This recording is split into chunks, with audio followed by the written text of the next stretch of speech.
Iti Damdamag Region 2, Panangipasdek or Panakipasdek ti 700-bed capacity provincial student dormitory iti Tuguegarao City, mapangpanggap ken naisayang kat ti dua nga aldaw a panagsanay para kadagiti manursuro iti special needs education kas panagsagana iti baro nga academic year. Detalye iti panagsubsubli ni Dayan Monica Tukay. Iti sasangbay ti sumaruno nga academic year na ipasidong dagiti manursuro manipod iti nagduduma ang munisipalidad ti Cagayan iti special needs education babaan iti panangidaulo ti provincial na gobyerno, Provincial Disability Affairs Office ken dumapay a school divisions offices. Pasat ti dua nga aldaw a provincial training for potential untrained special needs education receiving teachers ti panangisuro ti strategies ti panangisuro kadagiti adaan iti special needs. May pakaamo nga adaan iti 3,798 nga SNED learners iti nak-enroll ita sa Morono a school year.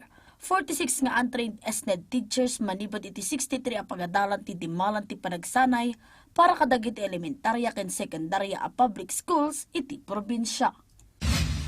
Kabayatan na, itantandudo ti gobernador ti probinsya ti panangipasdak iti 5 aging nga 6 akat sa aran a provincial student dormitory iti Tuguegarao City, ang maadaan iti 7 gasot a bed capacity para kadagiti estudyante nga agtaltalenaed iti addayo nga ili. Panggap na ang masolusyonan ti karit ang mapaspasaran dagiti estudyante, ken may paayanda iti natalgad, makabaal, ken disente a balay partikular para kadagiti estudyante iti first ken second district. Manamnama amadaan iti dormitoryo iti study areas, communal spaces, 24/7 security ken moderno pasilidad, tapno may panamnama kadagiti naganak a natalged ti pasdek para kadagiti anak da ang makatulong ang mangkisaypay ti gastos da iti panagpaadal. Iti Met Isabela, naipaay ti nagduduma at tulong kadagiti umili iti Palanan, Divalacan ken Makunakon.